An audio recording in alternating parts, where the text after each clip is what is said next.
Welcome fellow freaks, geeks, and nostalgic 90s nerds to my channel, Slime and Slashers, where we talk about everything from Nickelodeon slime to horror movie slashers, but plenty of stuff in between.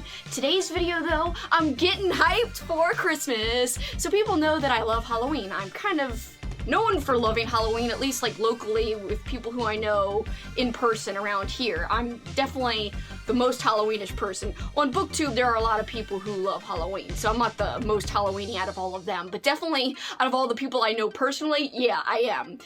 And I do love Halloween time, but I gotta say, I also love Christmas because it's just fun and, I don't know, last year I actually got into Christmas horror quite a bit, especially horror movies, but I also got into some Christmas horror fiction too. And so I will dive into all of that in future videos. December is going to be full of creepy but Christmassy goodness. So it's gonna be awesome. I can't wait to do all kinds of thematic content. I am having a big Christmas horror movie marathon with my friend Kat. We're also doing classic Christmas movies. We're also doing Christmassy fun stuff that has to do with horror as well, like, you know, food related stuff, but also we're both reading a lot of Christmas horror books. And so that's what I'm gonna talk about today is my Christmas or December TBR. So right after this short intro, we'll come right back here and I'm gonna tell you about the books I'm going to read in December. Do-do-do-do-do-do-do-do. That was supposed to be like Let It Snow, but whatever, it sounded terrible. See you here in a minute.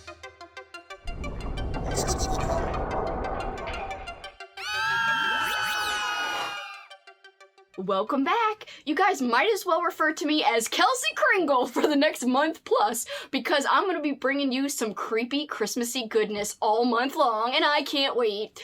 Also, I got a little jingle for you guys. Jingle, jangle, jingle. Here comes Kelsi Kringle with some books for bookish people. So that's what we're going to talk about today is Christmassy spooky books. So let's get into it. Here is my December TBR. Alright, so the first four books I'm going to tell you about are going to be buddy reads with my friend Kat. And we're going to do some wrap-up chats all throughout the end of December and probably a little bit into the beginning of January. We're definitely going to have one book wrap-up video where we talk about all of these books I'm about to tell you about. So the first one is going to be a wonderful Fear Street book. It's going to be Silent Night because I've heard great things from many, many people. One of the people I've heard great things from about this book is Karen Chaney, of course, from Library Macabre. Check out his channel if you somehow have not already. I don't know how that'd be possible, but I guess it technically is. But yeah, I can't wait to dig into this one, and I actually bought Kat a copy of this so that we could both read it together, because this one's kind of hard to find. So I bought it for her, and I spoiled the surprise and told her so she could plan her TBR accordingly, you know. So the back says, "Welcome to Fear Street. Don't listen to the stories they tell you about Fear Street. Wouldn't you rather explore it yourself? Don't open the present. If only Reva Dalby had listened to that warning. But beautiful cold Reva won't listen to anyone. Reva thinks she can have whatever and whoever she wants. After all, her daddy owns Dalby department stores. Now someone has surprises in store for her. Robbery? Terror? Even murder? Someone wants to treat Reva to a holiday she'll never forget." I like that. Holiday cheer quickly turns to holiday chills. For Reva, someone is stalking her, someone is trying to get to her. Her money can't help her. No one can. After all, who can you turn to when murder comes gift wrapped? Ho, ho, ho, ho. This is wonderful. Happy holidays, you're dead, says the tagline. Fantastic. This is going to be just so appropriate for the season, and I can't wait to get to it. I have read other Fear Street books before, but this one will be Kat's very first Fear Street read, and I think it's going to be a great first read for her for this series, so I'm super jazzed about it, to be honest. Okay, the next bookish goodie to be unveiled is dun dun dun dun dun. He sees you when he's creeping. Tales of Krampus. I'm really excited about this one, especially because Kat and I actually read the first book. It's not a series, but there's two books out, both edited by the same person, which is Kate Wolford, and we read the first one last year. It was also a collection of stories about Krampus, all by different authors. Again, Kate was the one who put it all together.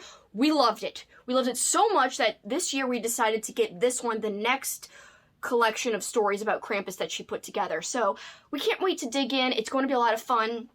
And Kat and I actually have referenced that we read the first collection of Krampus stories that she put together in some recent chats we've been putting out. And that is because we're kind of pumping up our upcoming content, but at the same time, we just had a live stream for our 1-year anniversary of content that we've done together. So we basically chatted about all the videos we've recorded over this past year, which included our Christmas 2020 chats. We actually had 2. We had one overall chat, which we did talk about the books we read, and I would suggest you guys go look at that if you're looking for some good Christmassy reads. I'm really proud of that chat. Plus, we talked about what we baked, and also we talked about what we wore, and lots of fun stuff.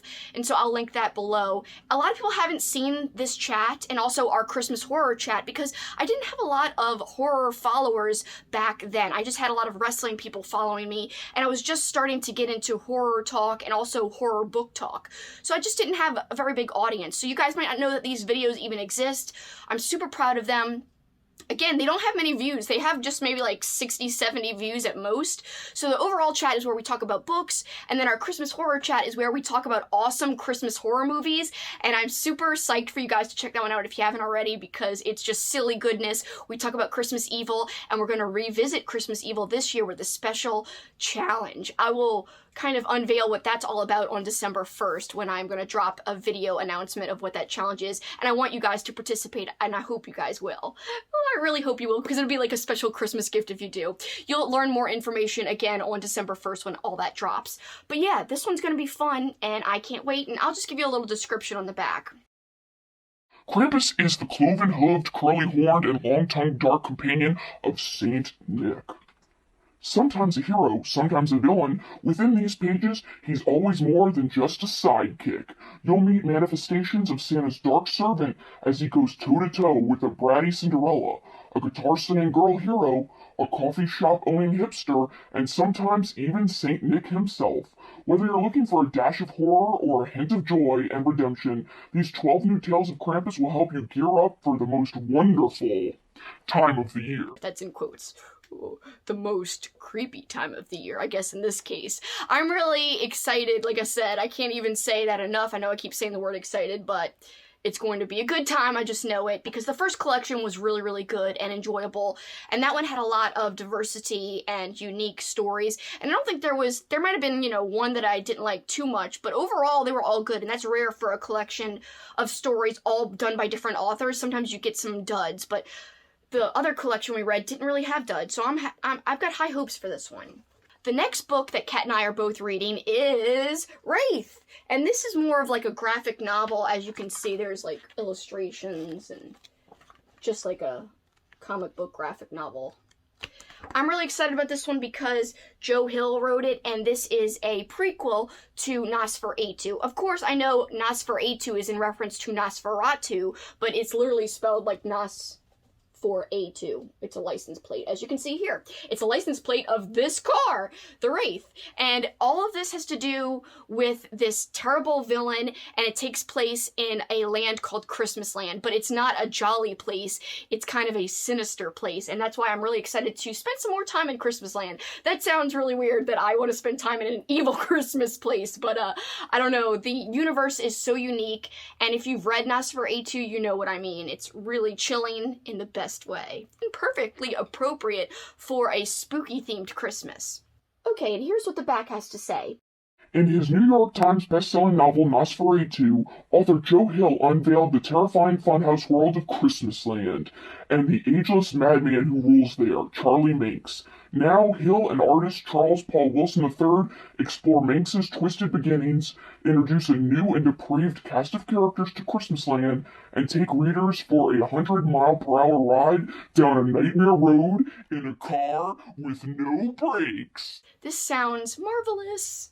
Okay, and the last book that I'm going to buddy read with my friend Kat, I'm probably the most excited for out of all of these books that I've mentioned so far. This is Robot Santa, and the reason I'm so excited for it is because we actually read the first book last year. Again, you can hear us talk about it, and we even read excerpts from it. We don't give away spoilers, but it's just such a cute book. The first book is called Santa's Twin, and it's so good! Oh my god, it's so good. So the story itself is by Dean Koontz, and the illustrations are by Phil Parks, and I gotta say, the illustrations are just so eye-catchingly beautiful, but it's got a little tiny horror flair. I mean, it's more like a spooky flair. It's not like horrific or anything, but you know, Dean Koontz writes horror, so it's not like a classic traditional Christmas story. There is a spin and a twist on it. And we just had such a ball reading Santa's Twin that I am ecstatic to get to Robot Santa, because if it's anything like Santa's Twin, I know I won't be disappointed, because just the rhyming was so clever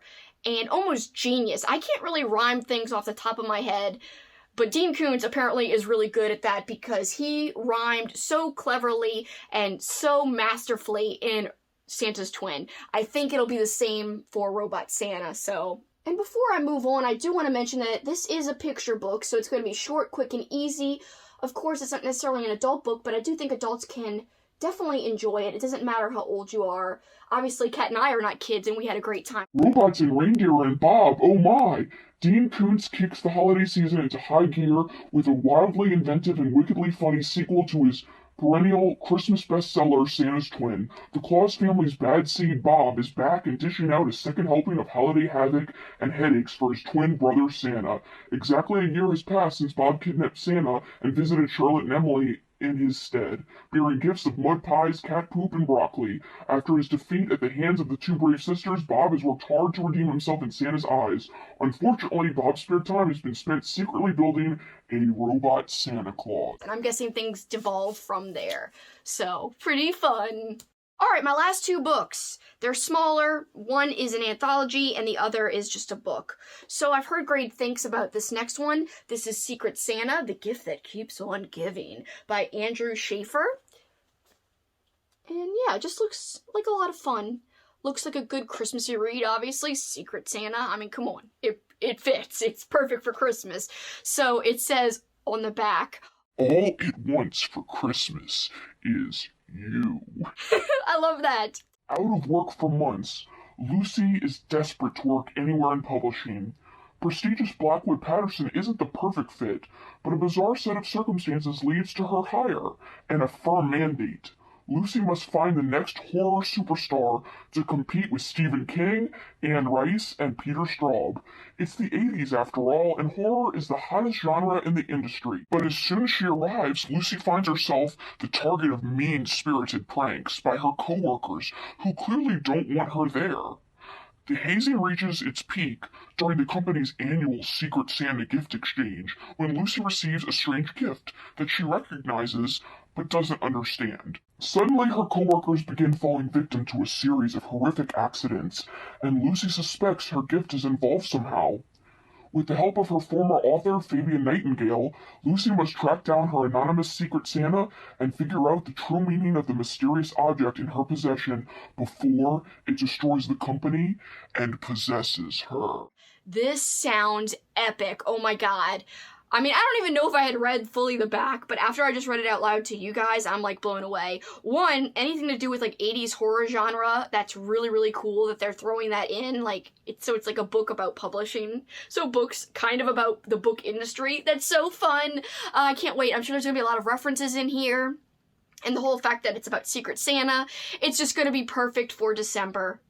And last, but certainly not least, I've got a collection that I'm hoping to get to, and it's a collection by Ronald Kelly of a whole bunch of creepy holiday short stories, and it's called Season's Creepings, Tales of Holiday Horror. And I know Ronald Kelly has released 2 Halloween anthologies so far, and I actually own them both but have not read either of them, and that's not because I don't want to, it's just because this past October I was super busy, and I wasn't really able to read last October, so October 2020, going all the way back over a year. I couldn't even read very much that year either. So the last 2 Halloweens I just have not had time to read, and before that I didn't really read at all. So next Halloween, though, I'm going to make it a priority to get to one of them at least, and I'm excited for Christmas, though. I'm going to definitely try to get to this. If I don't finish the whole thing, I'd love to get to just a few of the stories at the very least, but I'm definitely going to dip into it. I just don't know how much yet, so it's officially on the TBR. I'm going to hold myself accountable, because as soon as I say it's on the TBR, then I'm like, kind of feel like I should read it and stick to it. Not that you can't change your TBRs. I know a lot of people do that. It's just kind of like a nice guide, and they leave themselves a little wiggle room for mood reads. I usually don't do that. I'm pretty strict with my plans. But again, if I can't finish it, I'm not going to pressure myself too. My big priority is the movie marathon, and I'm super pumped about my choices, and I can't wait to reveal them to you guys. But before that, again, there's going to be a Christmas Evil challenge video, and you'll see what it's all about. So please stay tuned for that. Please, please, please check it out. So thanks so much for watching. I really appreciate you guys. I know your time is valuable. I really, really do. Very honestly and sincerely appreciate that you guys spend it with me. My videos are way too long, I know that, but it is what it is. That's who I am. So I appreciate that you still stick with it and stick through it and check it out, because it's just such a joy for me to know that you guys are enjoying the content. It brings me just such pleasure. Thanks, guys. But for this time, that's it for me. Until next time, keep on killing it, guys. Bye.